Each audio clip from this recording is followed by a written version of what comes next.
பேசுறான் பாத்தியா? இரு அவனை கவனிச்சுக்கிறேன். ஆமா ஆமா அவனே அம்மா ஜொலிக்குது. இது உனக்கு ரொம்ப அழகா இருக்குதுடா. எவ்வளவு அழகா ஜொலிக்குது.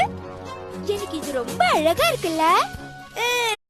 அவன் அந்த வைரமலை எடுத்து பாத்துக்கிட்டு இருந்தான். ஆமா ஆமா ஏன் எடுத்திருந்தா குடுத்துருடா, நான் உனக்கு வேற தரேன்டா. ஐயோ சத்தியம் அங்கன்னு நான் கண்டுபிடிக்கிறேன்.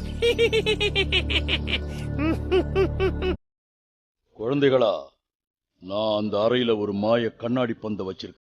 ஐயா, நான் எடுக்கலையே.